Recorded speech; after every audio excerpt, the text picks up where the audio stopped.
as we're getting more people in to give a little buffer here. So, Hello, so Snell. we have a guest speaker here, or a guest interloper, I guess is the term.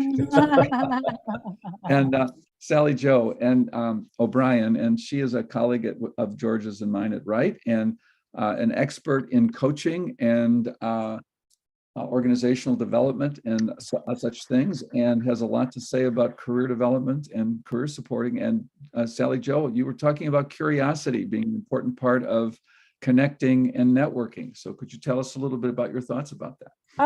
Thanks, Gordon. I've been thanks, George and Jane and Gordon for inviting me on today. I'm happy to be able to be here. Great to have you.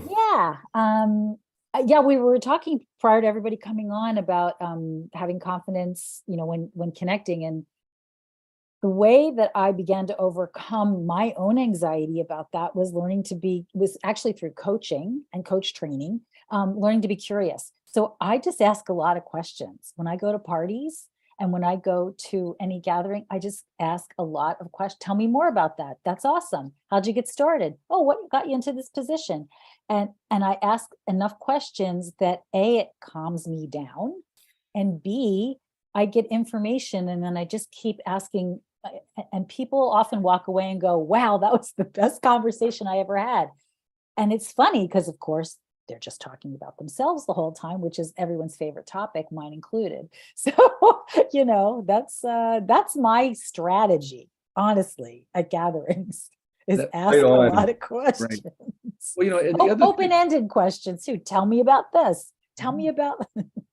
Cool. And the thing I think that also does, and I think it's a good segue into talking with you, Tahir, about your questions, is it builds rapport with the person you're talking with. So instead of you being on a stage, feeling the anxiety of having to perform, you are now in connection with the person you're talking to. You're learning about them. You're getting a sense of who they are. You can share some of who you are in that process. So there's rapport, and there's less performance anxiety, which is often sort of behind the confidence issue, I think. So Tahir, I'm wondering how this lands for you as a part. Great. We're going to get there in one moment, but I want to speak out to everybody who's joining in the different ways and let you know. So this is Career Lab Wednesday. We are just getting right into it from the get-go. We are live on LinkedIn. We're live on YouTube. We are excited today. We have a guest, an interloper, Sally Joe O'Brien, who is she's our Director of Executive Coaching and has been with the Wright Foundation for a little bit, and wanted to come in and check this out and be with us today. And so we've got Dr. Gordon Medlock as well. Wonderful to have you and your expertise here. And we're talking about connecting confidently.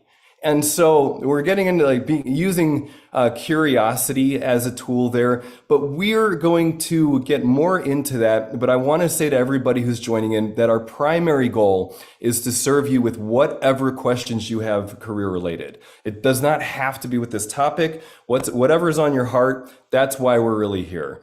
So as you're jumping in, we love it when you jump in like Tahir is doing on Zoom. We can work with you directly. James, great to have you back. And Sunil, great to have you here. Welcome, welcome. If you're looking for that link, it's in LinkedIn or in YouTube. If you're having trouble finding it, just type in there. Jane will make sure you get that. If you can't jump into the Zoom directly, type your questions into the comment section, and Jane's going to get those over in our message board here, and we'll do our best to get to those. So wanted to set the stage for everybody as you're joining in. Love it if you can be in here on Zoom. If not, totally understand, but we can still get your questions. So Tahir, we started talking with you before we were streaming live. Can you fill us in? You mentioned about wanting support in interviewing and confidence and how that shows up for you there. Can you tell us more about that?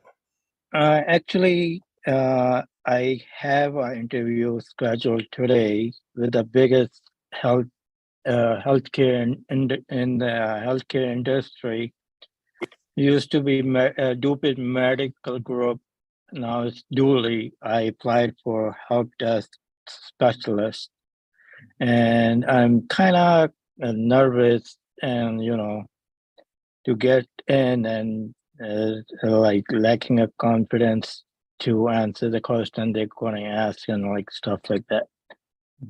And I mean, Dr. Medlock, oh, go ahead. Go ahead. I want to get this job. I was trying to get in healthcare industry because it's big and, you know, everywhere it's like IT is back of phone of everything is. So I applied it for like couple like last week because I was already in healthcare what do you say? Unfortunately, I'd been let go from that job. It was a permanent role that I was in, and then I was off work for a couple of days, and then sitting in and applying over here and there. So I certainly looked for this opportunity and applied it. And then yesterday was an interview, but something happened that the interviewer couldn't come on. So keep like, you know, emailing the person saying, hey, you know what, I was there, but you wasn't. No, I finally got an email saying, can you do an interview today at 2:00? So one question, Taylor, as we're getting going. First of all, this is a help desk. Is that in tech support, or is it going to be more in what area of help desk are you doing? It's in tech support. The tech support. Okay, good. And yeah. And what's your experience in that how much background do you have in that? Can you talk a little bit about your experience in that kind of work, doing that? Well, help desk, it's recently like 3 months, but in the backbone, I was working in like, you know, different positions, different ways. I was working in a PC technician, and then I was working in the software side, and like I was working, you know, here and there. Good. So do you have any particular, how much experience do you have in actually helping people with user issues in a help desk role? I would help desk role, I would say very minimum, which is I just started helping.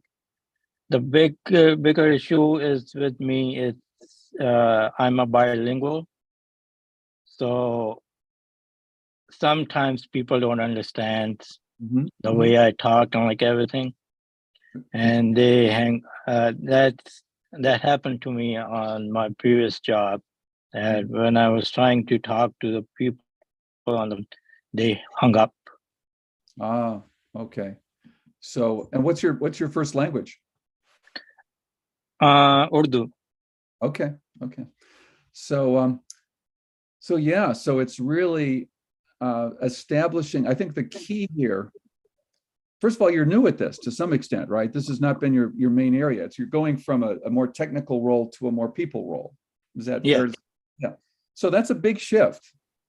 And it's important to appreciate that. It's a whole different set of skills of how to establish rapport, how to build relationship, how to connect with people so that they can get past whatever reservation they might have had, a first impression or whatever. Oh, he doesn't speak our language as well. That you need to quickly be able to establish that connection. And it's an important skill. It's going to be very important in your role. Now, we can give you some advice about that, and I'll be happy to we'll talk about that today. But I just want to also name that this is a big transition in my sense for you in terms of learning this skill. And it's not just like you couldn't learn computer skills right away. This is an important skill to work on developing. So, and we do a lot of work with people around building these social and emotional intelligence skills. So I think that's going to be the area that's going to be new for you, but it's really going to be important in this role. Okay, so I don't want you to think that this is just like, oh, I should automatically be able to get this. There's some important skills to get it. You with me on that? This is yes, this is a big deal. I understand. Yeah. So I just want to sort of name that, and we can talk about some pathways to help you build that skill set. But for the immediate sense that you've got an interview in a couple hours, right, or an hour. Yes. So what you need to do, first of all, have you had successful experiences actually helping people in tech issues? Can you have some stories you can share? Yes. I mean, my previous job when I was at the help desk, I did help logging in remotely and helping people install printer drivers and solving up with the phone issues by logging in their phones and everything. Good. And so you've been effective in being able to do that. So you're going to enable, your interviewer is going to have a question about that. You're going to need to demonstrate your technical knowledge and how you have been able to help people. Because, Okay. and the way we recommend doing that is a very specific story. It's like you want to tell them, here's a person came in with this particular problem. Here's the action I took to help them solve their problem. And the result was we got them done and they were ready and up and running within 3 minutes after, 5 minutes after the call. We call them PAR statements, problem, action, result. And it's a nice succinct way to talk about your skills in a very succinct story. You do this in a minute or a minute and a half maximum of this is the problem. And you be very specific. People sometimes they want to talk in generalities, but you want to be the person came in and they couldn't find this. For me, it's always finding the on and off button on the computer. Like, where is it? Because they always hide it these days. So it could be a simple problem like that, or it could be a problem like, my email went down, or I didn't know how, whatever it is, be specific and talk specifically about what you did to help that person and how quickly you got the result. Okay. Okay. So And I'm here also. And what was important to you about that? Like, what'd you love about that? They got the result, but what did you love about being able to do that? That I gained an extra set of skills. Yeah. So you're learning some important skills that you enjoy developing right now to be able to help. Yes.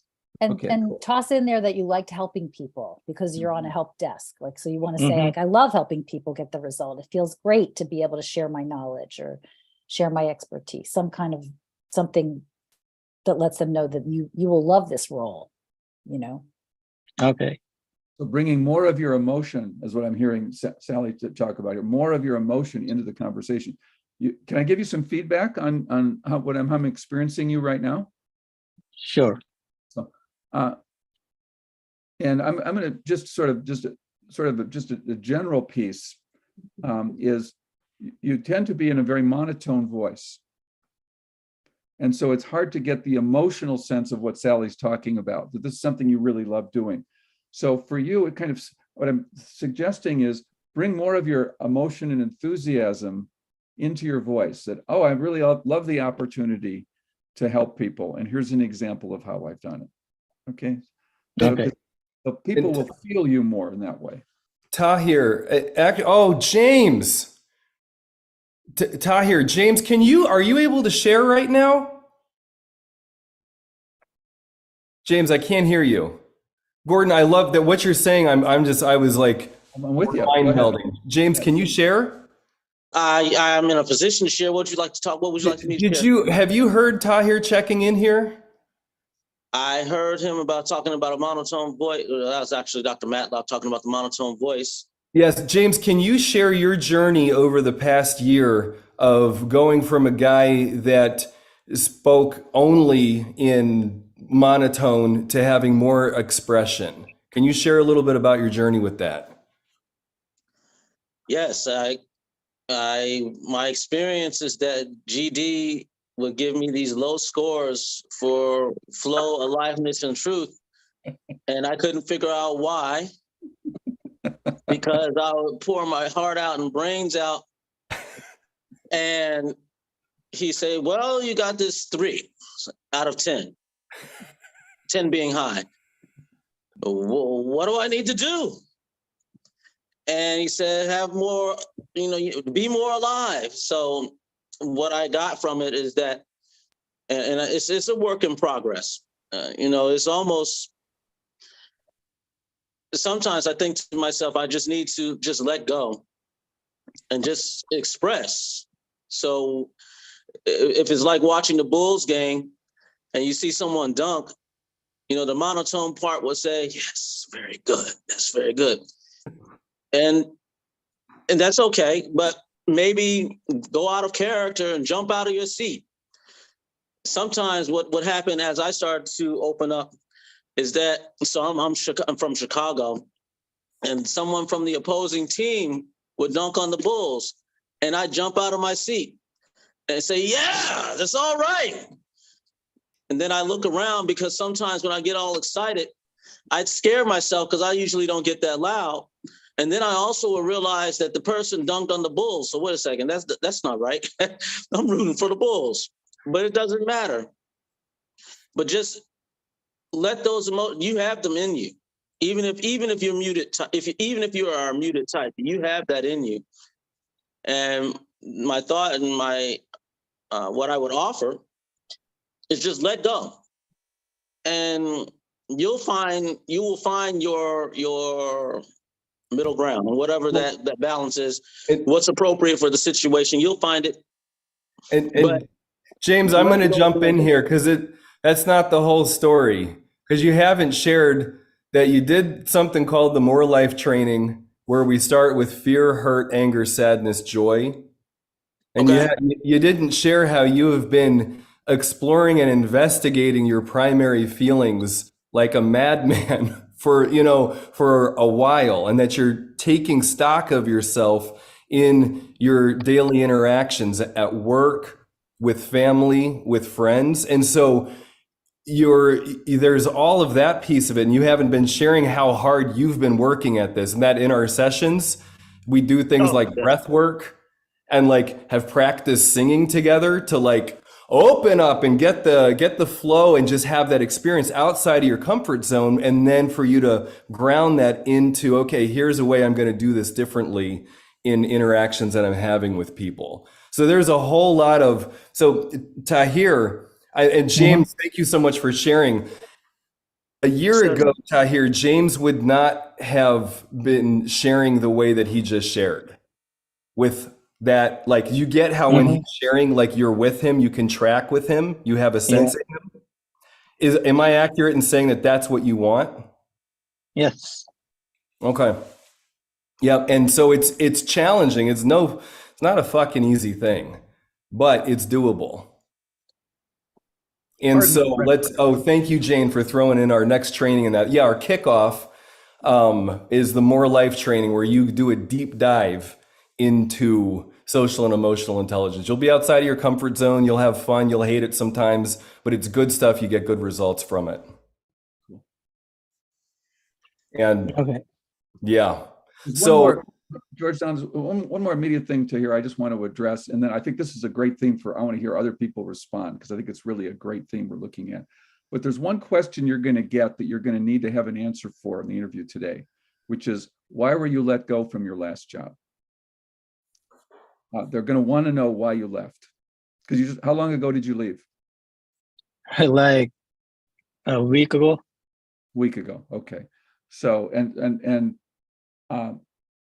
this interview, so you're not currently employed at this point, right? No. Okay. So you're going to need a very clear, succinct story to address why you left and how you've addressed whatever that was that you're now bringing into your next job. How would you answer the question, why did you leave? Why did you leave your last job, or how did you leave your last job? Well, last job was very kind of stressing because it was a hospice place, and then the ID department was not, like most favorable people for them. It was like more towards nurses, and like everything was like front end was like more getting most of the things from it, and then IT was like set back because we was not getting equipments on time. We wasn't getting. Actually, it was set back because we were doing mailing equipment, which was not our duty, and that was holding us back doing our tickets and our, daily work. So this was internal work you were doing, help desk with this hospice agency, and they had a lot of technical issues in terms of getting their own equipment up to speed and solving the problems that the end users were needing help with. Is that accurate? Yes. So it was kind of a systems issue. So that's important context. But what was the specific issue for you that you were let go? Was there a skill issue there, or was there a challenge in terms of how would you look at it from the point of view of what was the thing that was important for you in terms of your skill development that you saw in this reason you left? Well, in my skill level, I was doing my part of it is just the shipping the equipment to the place. I mean, to the new hires, like nurses and like everything, because there was one part timer which worked like 3 days, and then I was a full time. So the burden was on my head that to ship everything on time. But the ID head, or the person who was ordering it, we have to tell them, like, we need equipment, and sometimes when we get phones and like laptops and like everything, some laptops wouldn't have batteries in them. Some phones wouldn't work correctly because it was getting like, iPhones, and some iPhones was with T-Mobile services and they were with Verizon. So there were a lot of problems on that side, getting the equipment to actually address the issue. But why did they let you go? It wasn't your problem. It wasn't your fault. Why did they let you go? They let me go because the shipping part of it, which is not my department. I was in the IT help desk. So did they eliminate your job? Yes, they did eliminated my job. Well, That's the answer. Yeah, Boom. that's all you need. Say something more about my job was eliminated. So economy of words. So you don't long explanations are going to, there's a smile. I knew you had it in you.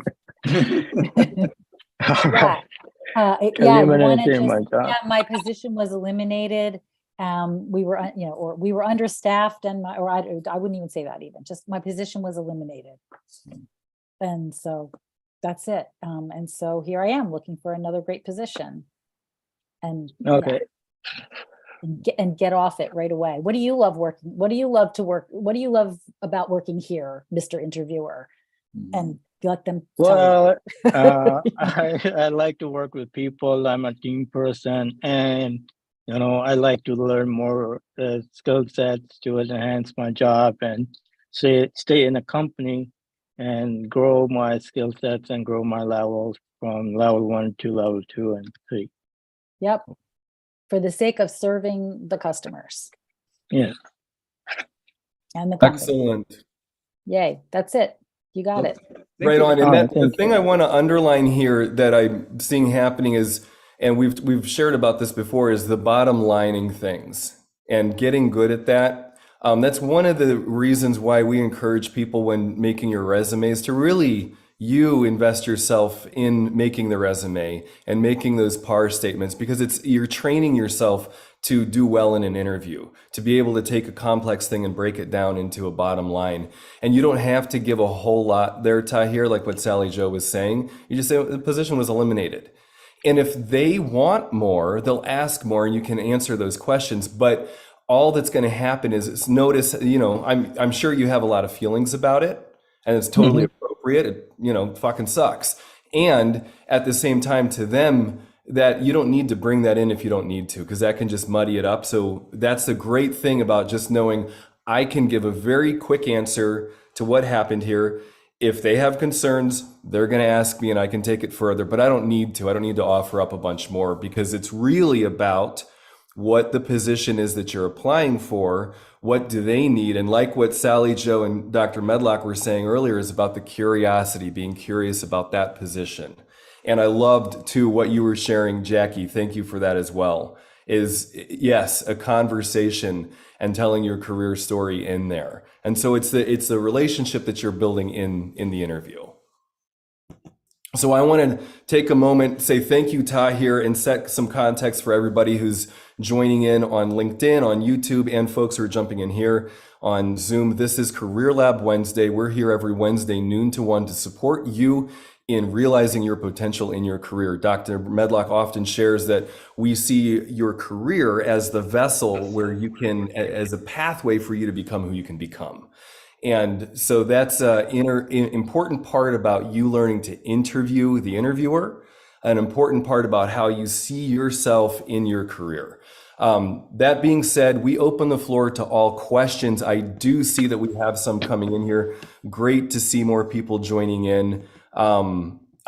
One more thing, I'll say it again. If you're on LinkedIn Live or on YouTube and you can't jump in Zoom, you can throw your questions in and Jane will get those into here. But we are getting some questions here that I want to make sure we get to if we can. So Jackie, are you able to share more about what you're saying about wanting to this transition that you're in?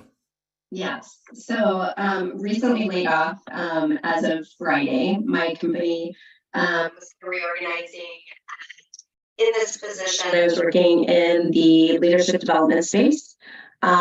This was kind of a passion project throughout my career. I've worked in a few different industries, and now that I'm making this transition again, I am struggling. I'm kind of at this crossroads of, do I continue down this path, or do I leverage the experience and the industry that I have the most experience in? And so I'm looking for advice, both from a resume standpoint, but also from just best advice with regards to that. Because I'm struggling in, like, what direction do I proceed with?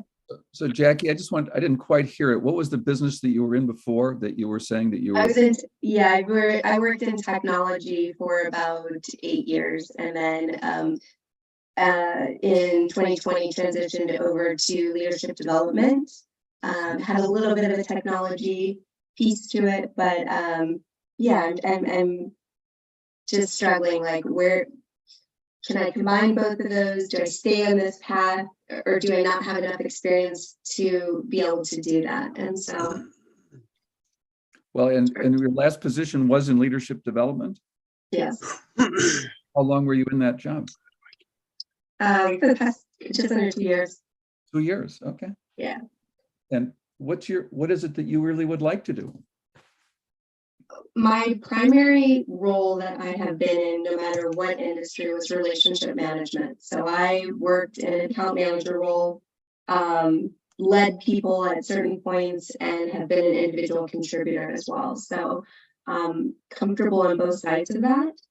And this was a big step for me from a learning aspect, just stepping into a completely new industry that I had never worked in.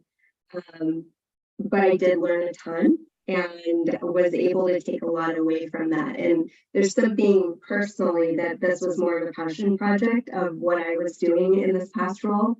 And so there's a part of me that wants to stay in this industry. Yeah. But So one of the things we talk a lot about, and I'd like to hear from Sally Jo and George as well, we talk about a person's narrative, their career narrative. What's the direction of where you're going? What's the story you're creating? And you've got a compelling story of having moved from the tech sector into this leadership work based on your relationship skills and how much you love it and the kind of difference you make. So if that's the reality, you want to be able to convey that. And the cool thing about job interviewing is you can do multiple things. You can have one campaign focusing on the leadership development area where you really have this narrative crafted. Another, you could take it into your sort of well-established relationship management skills in the tech side and look for positions there as well. So it's not like you can't do both, but let's play with the option of where your real passion is, and then creating that story to, here's what I did and here's what I learned with all my tech experience, and this is where I got to. And my next step that I'm seeing right now is why. And you need to explain why you're moving from X to Y, so you have a narrative that makes sense. But the whole orientation, as Sally Jo was mentioning, is you don't want to get stuck in what you were doing and why you left, but more how it fits toward what you're heading toward and how it relates to this position. So let me hear your reaction to that. What are your thoughts about that? that is kind of what's in my mind, is that I have done a lot And I bring experience from both the leadership side and understanding what the client is going through. And so I can kind of go a lot of routes, but I think I've established my story. I haven't incorporated what I've been doing over the past 2 years, and that's what I need to do to be able to fully tell that story. But yeah, no, I appreciate your advice. Sally Jo, you have things you want to share about that? Is that anything you would like? Oh, you're on mute. We're not hearing you. I'm trying to make up. You missed my brilliance. I'm sorry. Jackie, are you were you doing leadership development in tech, in the tech industry? No, now you're on mute. Am I muting people by accident?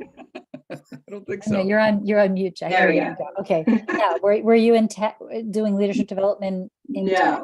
No. So I was doing key account management in the technology sector. In leadership development, we were doing kind of inclusive leadership training was where I focused, and I was on the sales side. So I was managing some key accounts for our company. Which was a leadership development company or a consulting firm or? Yeah, we did inclusive leadership training. Okay, like DEI? It was just soft skill training. Soft skill training, okay. To piggyback on that, Sally Jo, was this in the tech industry, the company that you were working with, or not? Completely Yeah. not? Just a Okay. straight consulting Okay. training company, okay. Sure. Does everyone see the synergy of all the things? Like tech needs what you have so much, right? Yeah. Agree. Yeah. I was working on getting a client in the tech sector as I was exiting, so that's to be continued. But yeah, I can see especially on the consulting side where that would come into play. Yeah, maybe they have a job for you, that client. Yes, that's on my list of people to check in with. Mhm. So I think the overall thing here, and Jackie, I'm just putting two and two together. We haven't met, but I kind of know you a little bit. So there, in the process of what Dr. Medlock and I put together a few years ago in a course about getting the next job and moving in your career is based on just working with people and seeing similar things in that process. And you're in the networking phase. You're in the engage, and we actually can tie it to one of Right Foundation's core models, which is the evelating model: yearning, engaging, liberating, revelating, liberating, rematrixing, dedicating. But I'm not going to get into the top ones. But something that so often happens when people are calling in for career support is that we're not great with the first two, yearning and engaging. We can always get better at some of these basic skills. And so people say, I want, what's the right thing for me to do? And oftentimes what we find is that it's the engaging and going deeper with different companies, different people in your network, that you'll get more data about who you are and what you care about and what's a good fit. And so if I'm waiting for something to happen, if I'm waiting for the perfect fit, if I'm waiting for, the perfect one in my life, it just doesn't happen.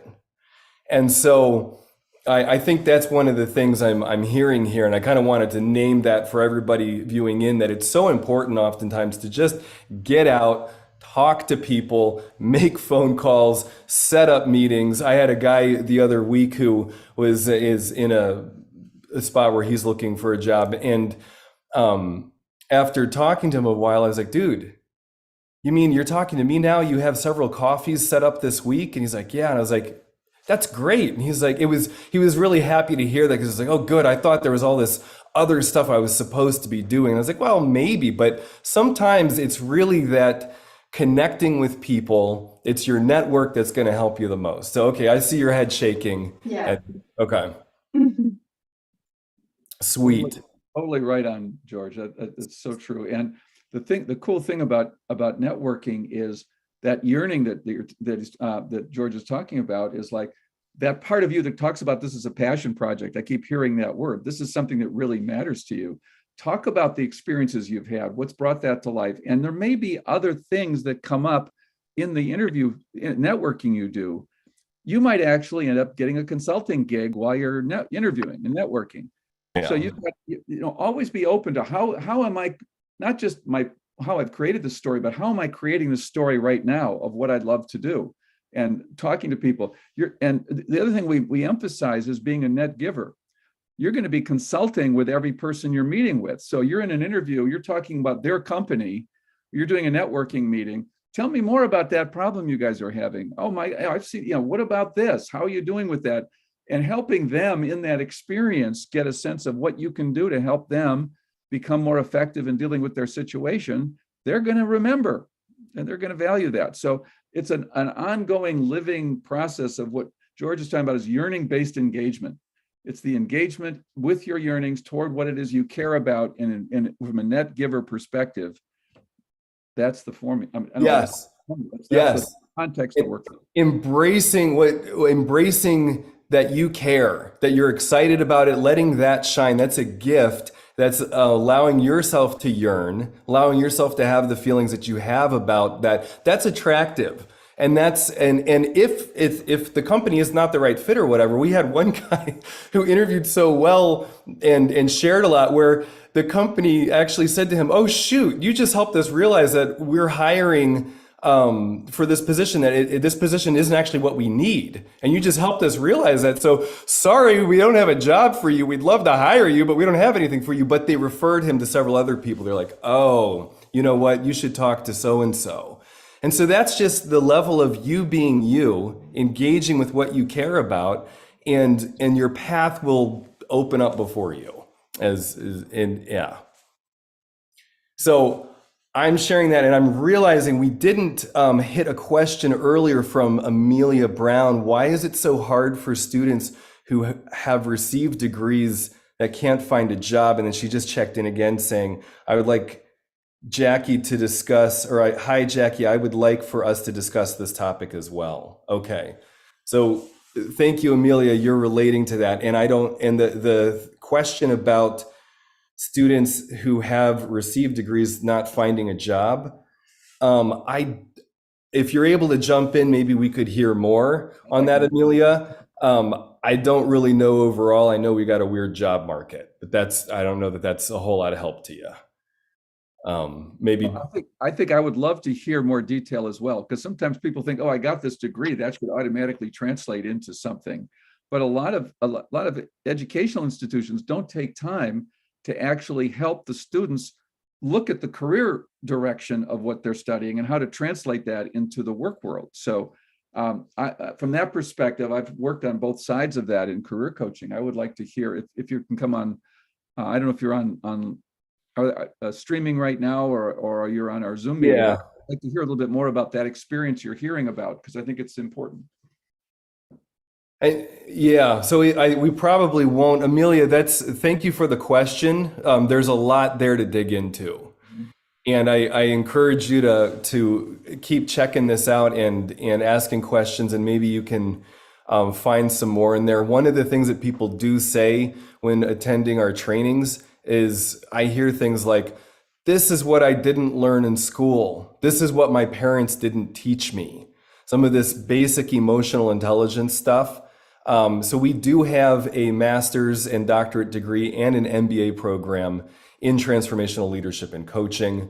And many people who already have degrees return, and because they want our specific approach where you actually get the training. Our teams, in our trainings, we have you on teams where you're practicing the curriculum as you're getting it. So you're not just taking notes and then saying, "Okay, great, I'm going to apply this in this meeting later this week." You're like, I'm in this meeting now with this team on this training, and I'm going to apply what I'm learning right now with the vision of the meeting next week, and so on. And so you're actually, you get way more out of each moment because you're actually doing what the curriculum is about. So that's a quick summary of our approach. in our graduate school and our leadership development trainings, like the More Life training I mentioned earlier. So, Amelia, check this stuff out. Stay in touch. I want to be able to support you more. So Jackie, keep us updated. I want to hear from you next week, the following weeks, and see about the conversations you're having. And I'm looking forward to hearing about the next great opportunity you're getting. Thanks so much. Appreciate it. You bet. To hear, Now- I want the same request to you. I'd like to hear how the interview goes and what you're learning about the process for yourself, because I think you're beginning a journey that could be very important for you. So Sure, I'll let you know thank as you. it goes. Yes, and I No just problem. emailed you the link, Tahir, to the More Life training in January. I'd love to see you there. Okay. Just get it on your calendar and make it happen. All right. By the way, that is a free program that we do as a introduction Yeah. to.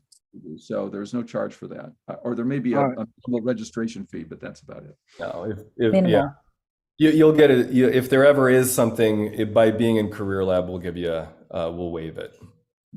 Okay. So cool. Well, we've got 20 more minutes here, and I want to hear from Drew and I want to hear from Sahar. So Drew, you're sharing about well, can you come off mute and just let us know what you're working on? How we I can don't think I'm support. on mute. Can you guys hear me? Oh, we got you. So I know that George, we've had a conversation this past week. I've been following you. I've paid close attention to what your feedback was, and I greatly appreciate that. You know, I know that I'm not right all the time, or you know, I know it's hard for me to not. You know, my girlfriend, for example, just a short story here, guys. She is 12 years into HR/accounting, senior accounting for a coal company. Okay. And she tells me, she's like, Andrew, you are, you like to tell people what to do. And sometimes it doesn't come off that way. And I know that tone and inflection, especially in a sales environment, is good. But long story short, guys, my circumstances have changed. My resume is a little bit all over the place, so to speak. I just recently, this past year, I had gotten my Class A CDL. I was an over-the-road truck driver. Things happen, life happens. I'm back home. The deal is that I've also been self-employed since 2016 as an AT&T agent. You know, I help people save money all across the board with the services that they pay for their home. Okay. And I was an analyst at Worldwide Technology. That was the one job I loved the most. You know, I got to lead, direct, and, you know, facilitate issues that, you know, I was the corporate liaison between 1,000 warehouse employees and senior management. If I didn't do my job correctly, nobody on the planet would have their technology. You know what I mean? And long story short, COVID happened and my contract ended and there wasn't a spot for me on the team, even though I was kind of the quarterback. I've been trying my hardest to find permanent employment because I've got a 2-year-old son and everybody has family, and I'm just trying to put food on the table. And it seems like every job I applied to, the response is, hey, sorry, we've moved forward with another candidate, or sorry, you're overqualified for the position that you've applied for. And I just don't know where in the world, how am I overqualified, or if that is just a general, sorry, I don't know how to help you statement. Mm-hmm. You know what I mean? So Drew, I'm hearing a lot of sort of really important things here. First of all, you've got a very important skill. You're able to bridge the communication between the warehouse workers and the senior management in a way that makes things happen and gets communication flowing and problem solving. That is a valuable skill. And so and that's one job you said you love the most. So that tells me that's an important, and I can sense that you have that ability to cross those two worlds. Those are two different worlds, right? You know that. Oh, absolutely. I mean, I love having meetings and talking to engineers, and you know, and then speaking their lingo. On top of that, you know, I kind of like being the quarterback, pumping people up out in the warehouse, telling them, hey, let's go. You know what I mean? So It was fun. It Here's was fun for me. what you're Fact finding is like a good thing for me. So here's the danger. Most people think that a job search is about, I send my resume out to a job opening, right? That's what you do and you do and you do and you do. And if it keeps coming back, no, that shows you that that's not the best approach for that. And in your case, where you've got a lot of different skills in a lot of different areas, remember, HR is looking to rule people out. Do you have exactly what we're looking for? And they'll say, no, Drew's got, you know, too many other things. He's put him in that pile, put him in that pile. So the way you need to find the job you're looking for is through this process we're calling networking. In other words, it's about building relationships, getting to know the people who have this, first of all, knowing the kind of companies you want to work for and doing the research to get those down. So you say, okay, maybe there are 5 or 6 I know I want to work for. Then how do I get to talk to people? Who do I know that knows something about those companies? How do I get in? How do I get an invitation to talk to somebody who either knows the business or can tell me about it, or could possibly as a hiring manager? And you'd be able to tell your story to the right person around HR. Yeah. And somebody will say, yeah, this is the guy we're looking for. So this is the #1 way to find a job. There's a guy named Bowles. I've forgotten his first name now. He's been writing this book, What Color is Your Parachute, for the last 40 years. And he says, when your other processes don't work, this is the way you do it, through personal networking, pursuing your interests, sharing your story, learning about other opportunities, researching the positions, and creating it that way. So let me just get your response to that. What do you think? Yeah, well, I just wanted to add, I completely agree with 100% of everything you just said. In 34 years of my existence on this planet, I've never applied for a job or built a resume. I've always networked and did what I had to do to get in communication with people. I thought outside of the box, and I called a senior HR lady at Worldwide Technology 3 weeks ago. He basically asked me, like, how did you get to my desk? I said, well, in life, you have to, if you want something, you have to go get it. You know, Thomas Jefferson put the pursuit of happiness in the Declaration of Independence for a reason. It's the pursuit of it. And I'm not going to just sit around and kick chickens with somebody and wait for a recruiter or somebody to work or do something, or a hiring manager to find my resume. I'm going to go right to the butcher if I want that steak, right? And that's what I did. I went straight to the butcher. She put me in front of a recruiter at Worldwide Technology. She called me and said, hey, let's hire you for $14 an hour as a warehouse guy. I was like, did you look at my resume? And you know what? And that's all I had to ask. And she's like, holy crap, I'm sorry. Let's get you in front of a different recruiter. And I said, okay, perfect. Well, I'm kind of waiting on that. And I don't want to call HR again, because I don't want to seem like it's special circumstances. Andrew needs special this or that. You know, I know that there's a process of going online, filling out an application, and making sure that you can do that. Let me stop you a second, because, okay, so she put you in the wrong place, but they're obviously looking for warehouse workers. So you've got an opening there to say, well, listen, you know, I know that world, I know that business. I could be your, you know, but what I'm good at helping manage that sort of operation. Who's the supervisor there I might be able to talk to about how I can help you guys, you know, solve the problems you're dealing with right now? Who would be a good person for me to talk to? So get yourself in front of that, go in that way. Yeah. And just keep working that, because that's where they got a need right now. They need warehouse workers. And yeah, so that's good to know. They've got a problem, right? They don't know how to hire. So you've got something to get your hands around with them. So talk to a hiring manager there who's looking at, how you guys doing? How's it working? What's the profile of who you got? You know? Yeah, and I agree with you on that. And the last thing I'm going to put, that Worldwide Technology is extremely hard to get back into. They're a hire to retire company, and that's why I kind of went above and like thought outside the box to, you know, call the company, get to the HR manager, and then talk to her, and then finally get some feedback from a recruiter.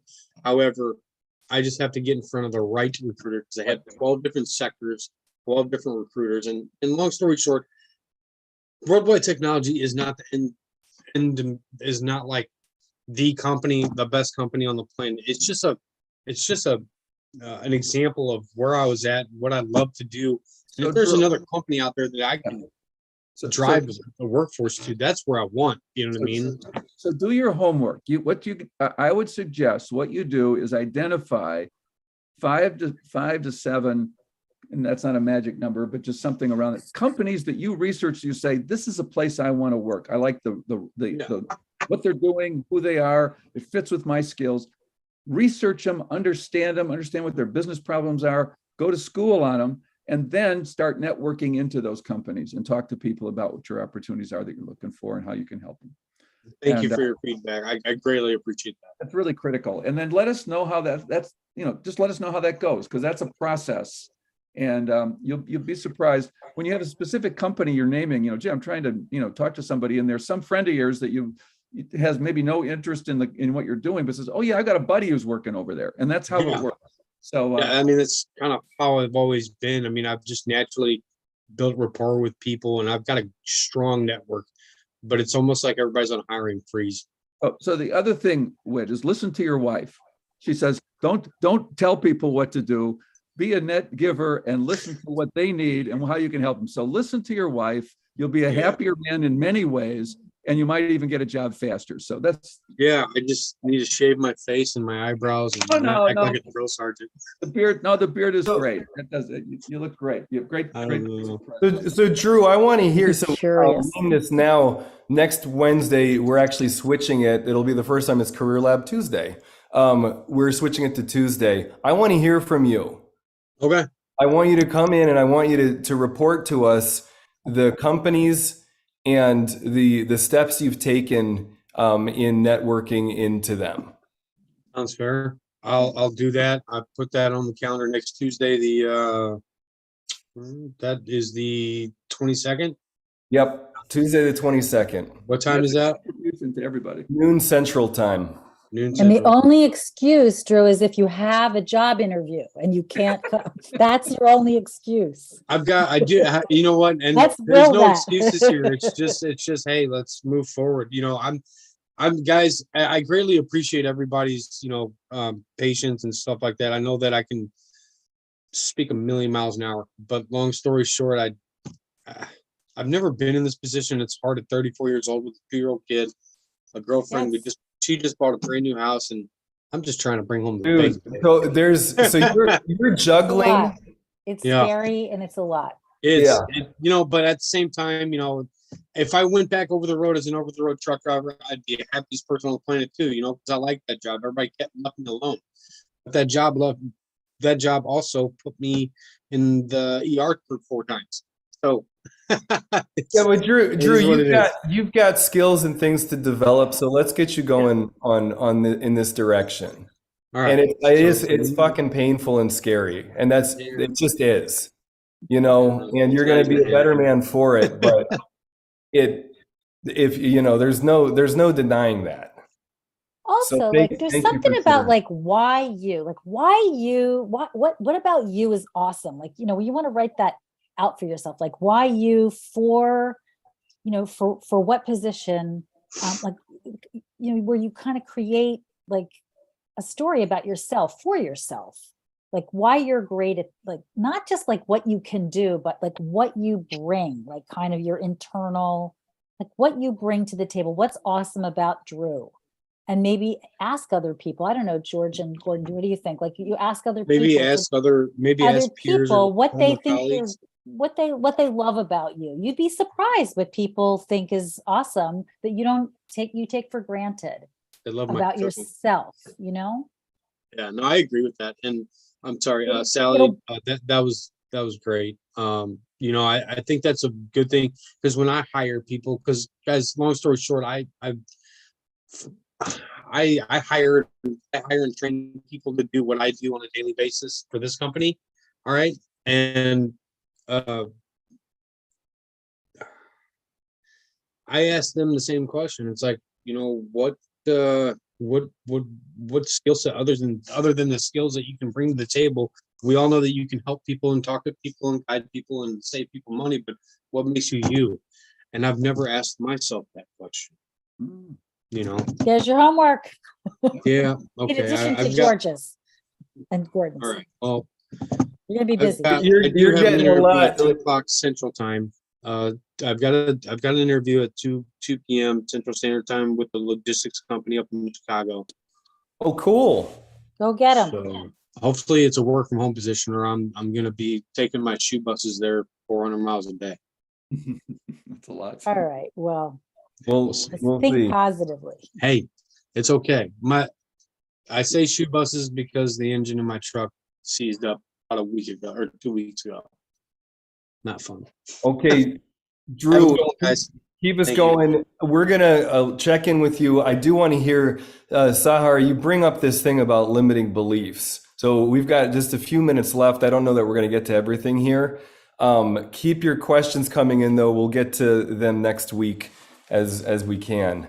But Sahar, can you say about the limiting beliefs that you have that there's too much competition for this role? So you're aware that you have limiting beliefs. And so that's a win right there. Yeah, I've been working with a coach for about a year now, so I've definitely heard that word a lot of times.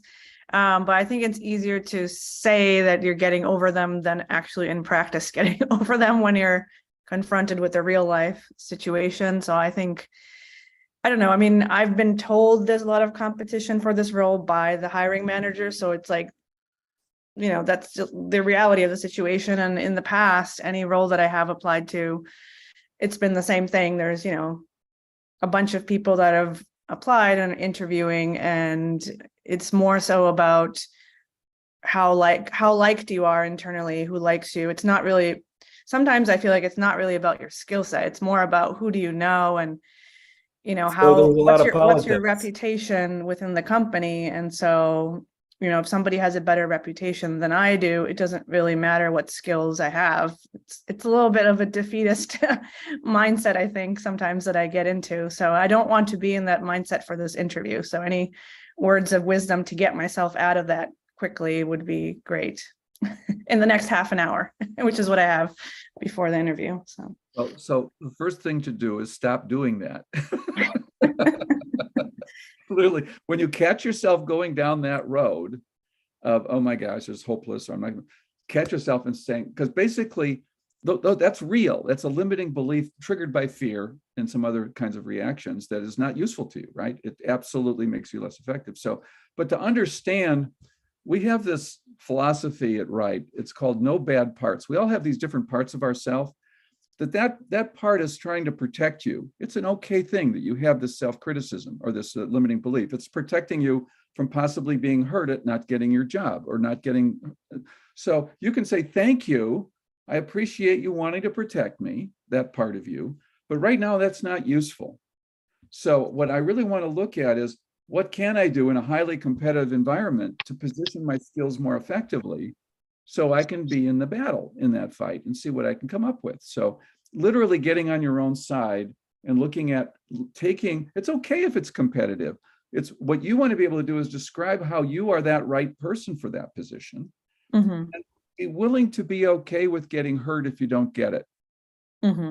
You know, it's like actually practicing. We have sometimes we have people on, you know, this is different, but actually looking for a job is like dating.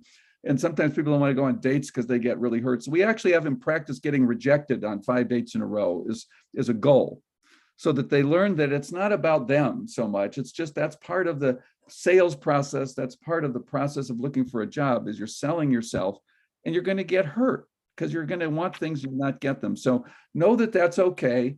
And you don't have to let that shut you down, but keep orienting toward what it is you really want to do and finding the people who will resonate with you and finding ways to connect with them. And that will lead to where you want to go.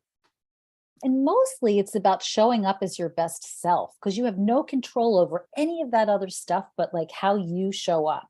Mm-hmm. So you got to have like, you know, show up with your it quality that, you know, call upon it. We can help you with that, but you know what I'm saying? Where you really, you know, put your lucky underwear on, like, you know, do pull everything in your favor for realsies, light a candle, anything that brings you, that they don't have to see off. You would, if you saw what was off campus, off screen from you, you would laugh. I mean, so anything that helps you like pull all your good mojo together is what you want to do. Yeah, I got my, I got Buddha, I got Ganesh, I got incense, I got the whole thing. Okay. It's so, yeah, pull some things together to put yourself in your best energy, because your energy is really what sells you to get to the next interview. We're assuming you know how to do the job, or you wouldn't be applying. You know what I'm saying? Yeah, I mean, I guess I wouldn't have gotten the interview if there wasn't something about me that, the hiring manager saw. So that's Yes. That's data. That's real data, right? Yes. getting the interview. Girlfriend, come on now. The sign of some sort of acknowledgement of your skill. So. Yeah. Yeah. Sahar, Be, thank be you so someone much. you want to work with, somebody positive and rah and Thank you. Yeah, I appreciate it. I'm gonna go find some incense after this and light that. Put your red power underwear on and go. You think I'm kidding? I won't comment on that. Wait, is this being recorded? Uh-oh. I'll spare you guys of that. Sorry, guys. You didn't know I was going to say that. Sally Joe, it is a delight having you here. Thank you for joining in. And thank you, everybody. We are at 1. I got to jump into a session, but thank you all. Thank you for sharing. It's serving everybody who's listening in. Sahar, let us know how it goes. I want to hear some good stuff from it, and some spots where, sure, you could have done better, but whatever. That thing where you are leaning into more of what we call an energizer personality type and shining. So looking forward to hearing from that. Jackie, thank you. Tahir, looking forward to hearing more from you. And we will see you next Tuesday, noon Central Time. We'll send out the info on LinkedIn for that. Thank you, Dr. Medlock. Thank you, Sally Joe. So wonderful Thank you, having you. guys. Thanks for having me. Thank you. Good luck, Bye. everybody. Thank you.